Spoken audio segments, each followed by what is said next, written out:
काय बंड्या, लाडकी बहीण योजनेचा फॉर्म भरला होतास ना? होय, मग काय झालं? नीट झालं काय? नाही रे, रिजेक्ट झालं. सांगितलं होतं तुला, ह्या चुका करू नकोस, नाहीतर रिजेक्ट होईल फॉर्म. तूच सांग आता कोणत्या चुका करायच्या नाहीत ते. मी नाही, आता माझा दादाच सांगेल तुम्हाला काय चुका करायच्या नाहीत ते. लाडकी बहीण योजनेचे अर्ज रिजेक्ट होण्यामागचे कारणे लक्षात ठेवा. सगळ्यात आधी पूर्ण फॉर्म हा इंग्रजीमध्ये भरायचा आहे. त्यानंतर आधार कार्ड अपडेट करून घ्यायचा आहे, म्हणजे त्यावरील जन्मतारीख पूर्ण हवी, मोबाईल नंबर लिंक हवा.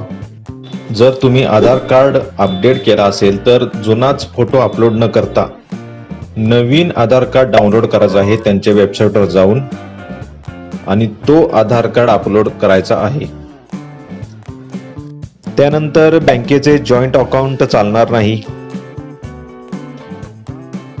बँकेची आधार कार्ड लिंक असायलाच पाहिजे. हमीपत्रामधील खुणा व्यवस्थित केल्या पाहिजेत. फॉर्म भरताना बँकेचा खाते क्रमांक IFSC कोड नीट टाकावा.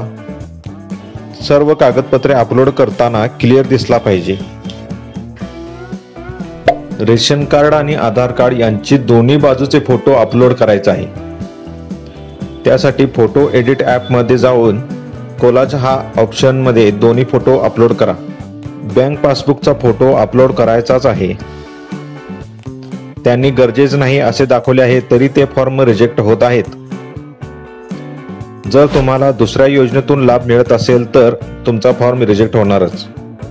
सगळ्या डॉक्युमेंटवरील नावांची स्पेलिंग एक पाहिजे, म्हणजे आधार कार्ड, बँक